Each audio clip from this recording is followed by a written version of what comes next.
extraordinariamente inteligente, cultura fantástica, geral e particularmente cultura médica. Ele era um didata, dava aulas magníficas.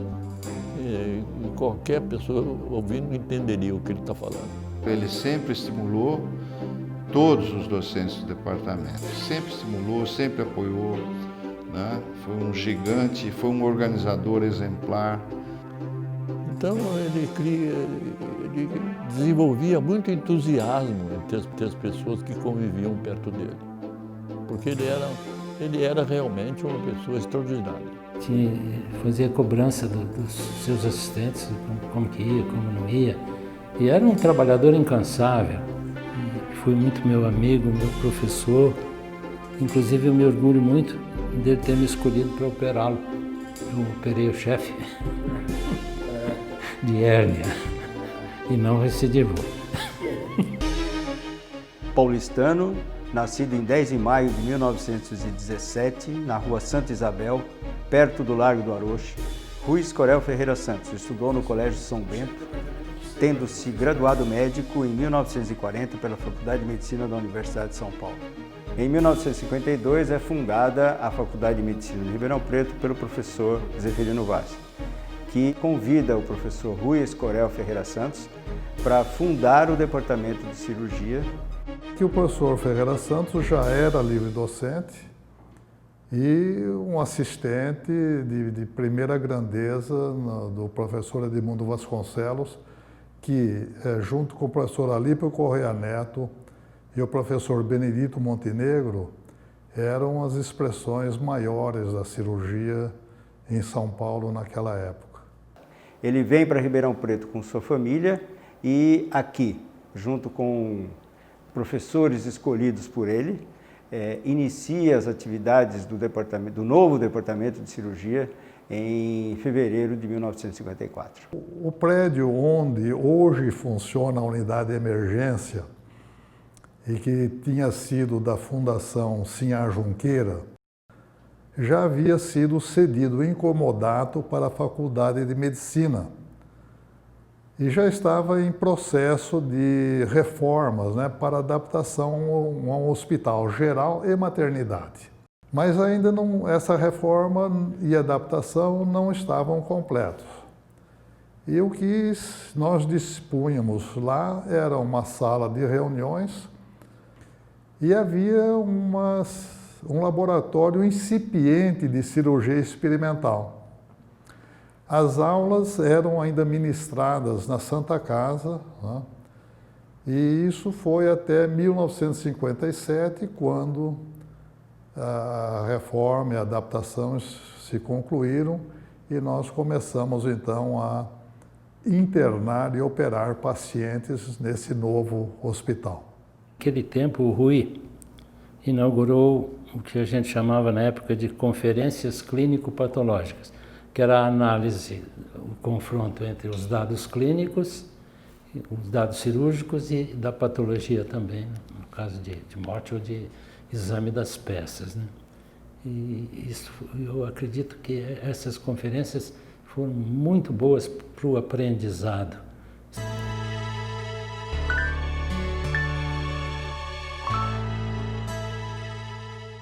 Durante 6 anos, o departamento funcionou como uma única especialidade, ou seja, funcionou como um departamento de cirurgia geral, onde o professor Ferreira Santos e os seus assistentes tratavam o corpo humano, os vários segmentos do corpo humano, sem divisão em especialidades. O que foi ocorrer no começo da década de 60, obedecendo uma tendência nacional, uma tendência mundial, de dividir a especialidade cirúrgica em especialidades. O professor Ferreira Santos, com o prestígio profissional que ele tinha e com os conhecimentos, né, as amizades, ele angariou realmente recursos, né? Quando, mediante bolsa da Fundação Rockefeller, eu fui aos Estados Unidos em 1959 e regressei em 1961,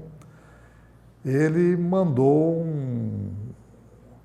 uma importância razoável, né, para que eu adquirisse lá, particularmente, material instrumental cirúrgico, né, especializado para a cirurgia cardíaca. E ele, numa viagem anterior, já havia trazido também, usando esses recursos, né, obtidos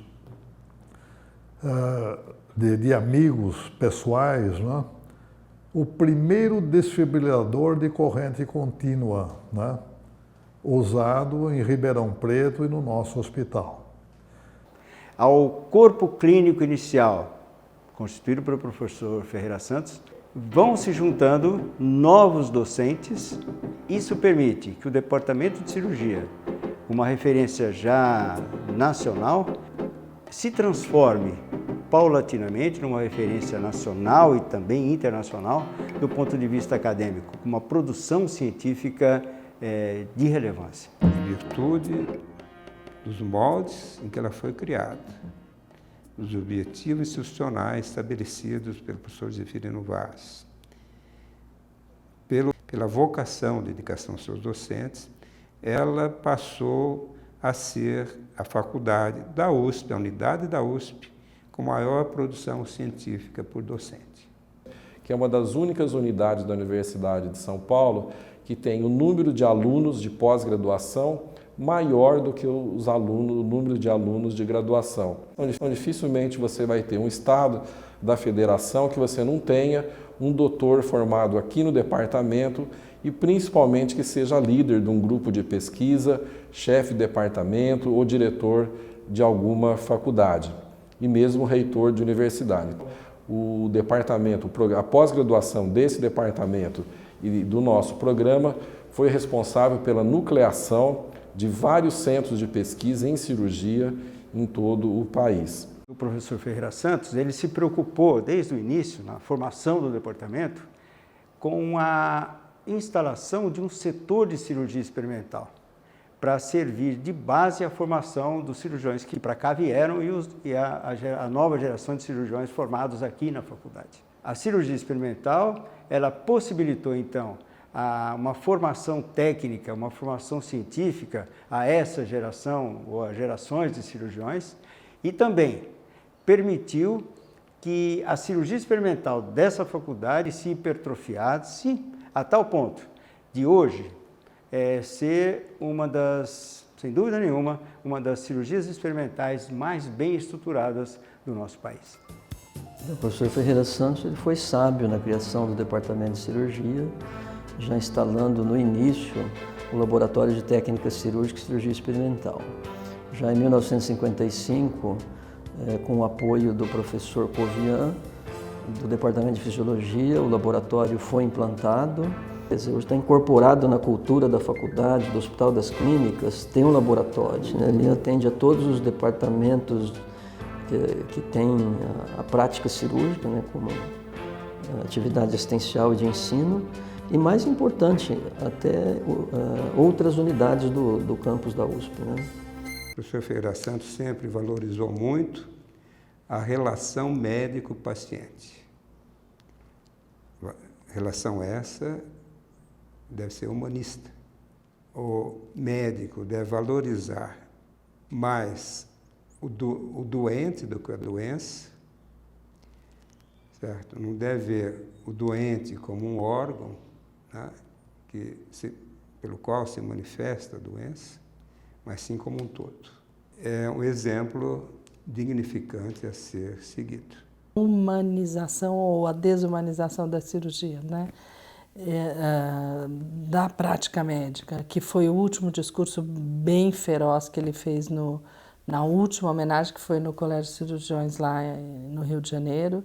Ele não permitia que se fumasse, naquela época era permitido fumar nos corredores do hospital, inclusive nas enfermarias, mas ele não permitia, só deixava os doentes fumarem, né? Ainda lá na faculdade, um rapaz que era citiante, um dia meu pai chega do trabalho e tem uma caminhonete velha estacionada na porta E era um homem que não podia pagar, não tinha pago, ele já tinha operado e o cara fez questão e deu a caminhonete que ele trabalhava, deixou lá. 20 anos depois de ser operado, com uma palmeira plantada numa lata para dar de presente para o meu pai, sabe? A gratidão dos pacientes não tem preço. Como ele concluiu as memórias dele, o orgulho que ele tinha de ter contribuído para a formação de tantos médicos e de tantos médicos professores e de tantas faculdades pelo Brasil. Aí ele dizia, olha, tem um em Manaus, tem um em Porto Alegre, tem um não sei aonde. Ele tinha um orgulho enorme de poder ter participado da formação de tanta gente. Eu vi uma afirmação da professora Célia, esposa dele, após a morte dele, que ele dizia o seguinte: fiz gente que me superou. Sou professor por inclinação pessoal substantiva, que alguns dizem vocação.